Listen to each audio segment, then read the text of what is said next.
Nous avons entendu, et nous allons encore entendre ce soir, beaucoup de choses qui vont dans un sens comme dans l'autre et qui ont plus ou moins de mérite. Mais j'aimerais cependant attirer votre attention sur un élément bien particulier qui me semble primordial. En effet, j'entends de manière sous-jacente mais générale cet argument, tant répété d'ailleurs un peu partout, de l'absence de légitimité démocratique de cette fonction royale qui est transmise, disons-le, par le hasard de l'hérédité. Et cette vision a évidemment un certain sens. Mais je pense que cette vision témoigne d'une assimilation très discutable et très critiquable entre démocratie d'une part et élection de l'autre, l'un n'allant pas forcément avec l'autre. De plus, je pense que cette vision, et c'est le plus important, fait l'impasse sur une série de réalités qui mettent en difficulté, qui complexifient un régime dans lequel le chef de l'État est élu et qui sont en fait intrinsèquement liées à tout système d'élection.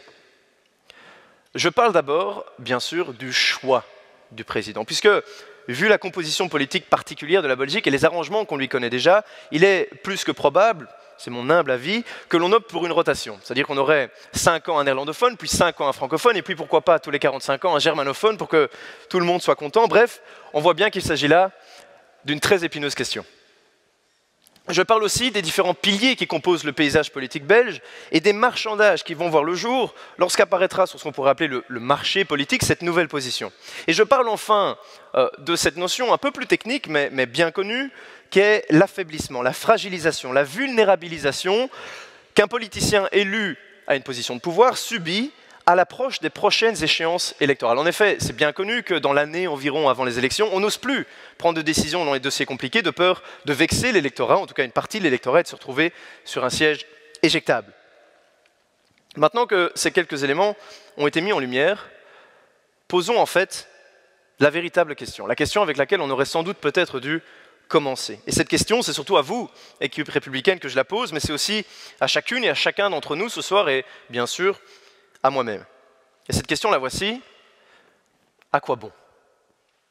À quoi bon se lancer dans une réforme immense qui va soulever des difficultés inimaginables, qui va entraîner des coûts énormes et qui va prendre un temps fou quand on sait le temps que passent certains dossiers sur le bureau de nos élus avant qu'une quelconque décision soit prise? Alors, comprenons-nous bien, parce qu'on va me le reprocher, je ne dis pas ici que parce que le changement est difficile, on ne devrait pas le souhaiter. Je ne dis pas ici que parce que la tâche est lourde, on ne devrait pas s'y atteler. Ce serait malhonnête, et puis ce serait finalement un peu lâche. Non, ce que je dis et ce que je pense, c'est que tout homme politique responsable se doit de rechercher un juste équilibre, le plus juste équilibre, entre l'investissement nécessaire et le résultat et les avantages du projet qu'il envisage.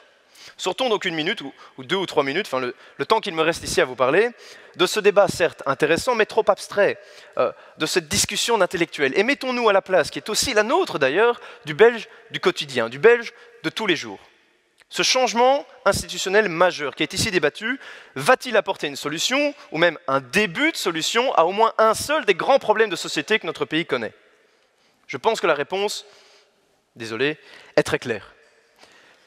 Si la Belgique de demain se réveille républicaine, les tensions communautaires qui déchirent notre petit pays ne seront pas diminuées, mais bien exacerbées. Si la Belgique de demain se réveille républicaine, les tensions idéologiques qui déchirent notre petit pays ne seront pas apaisées, mais bien exacerbées, puisque, comme je l'ai déjà dit, notre caste politique pourra alors s'étriper dans la quête d'une nouvelle position que serait celle de président de la première République fédérale de Belgique. Si la Belgique de demain se réveille républicaine, les difficultés économiques que connaissent nombre d'entre nous ne seront pas résolues. Ne nous lançons donc pas dans une aventure si floue et si imprécise, dans le seul but de satisfaire le plaisir dogmatique de quelques-uns. Soyons pragmatiques. Entre l'Ancien Régime et la République à la française, il doit exister un entre-deux, un juste milieu, bref, un espace pour un compromis à la belge.